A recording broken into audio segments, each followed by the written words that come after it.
സംസ്ഥാനത്ത് ഇന്നലെ രേഖപ്പെടുത്തിയത് ഈ വർഷത്തെ റെക്കോർഡ് ചൂട്. 40 ഡിഗ്രി കടന്ന പാലക്കാട് ജില്ലയിലാണ് ഇന്നലെ ഏറ്റവും ഉയർന്ന ചൂട് രേഖപ്പെടുത്തിയത്. 40.1 ഡിഗ്രി താപനിലയാണ് വെള്ളിയാഴ്ച പാലക്കാട് ജില്ലയിൽ രേഖപ്പെടുത്തിയത്. സാധാരണയേക്കാൾ 3.4 ഡിഗ്രി കൂടുതലാണിത്.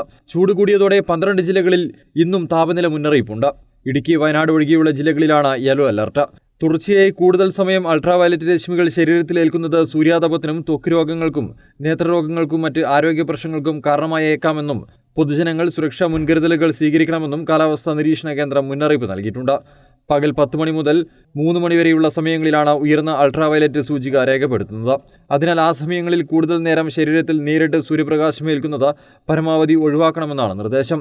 പുറം ജോലികളിൽ ഏർപ്പെടുന്നവർ, കടലിലും ഉൾനാടൻ മത്സ്യബന്ധനത്തിലും ഏർപ്പെടുന്ന മത്സ്യത്തൊഴിലാളികൾ, ജലഗതാഗതത്തിൽ ഏർപ്പെടുന്നവർ, ബൈക്ക് യാത്രക്കാർ, വിനോദസഞ്ചാരികൾ, ചർമ്മരോഗങ്ങളുള്ളവർ, നേത്രരോഗങ്ങളുള്ളവർ, ക്യാൻസർ രോഗികൾ, മറ്റ് രോഗപ്രതിരോധ ശേഷി കുറഞ്ഞ വിഭാഗങ്ങൾ തുടങ്ങിയവർ പ്രത്യേകം ജാഗ്രത പാലിക്കണം.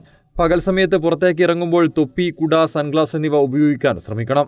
ശരീരം മുഴുവൻ മറയുന്ന കോട്ടൺ വസ്ത്രങ്ങൾ ഉപയോഗിക്കുന്നതായിരിക്കും ഉചിതമെന്നും മുൻകരുതൽ നിർദ്ദേശങ്ങളിൽ പറയുന്നു. News desk, Kannur vision.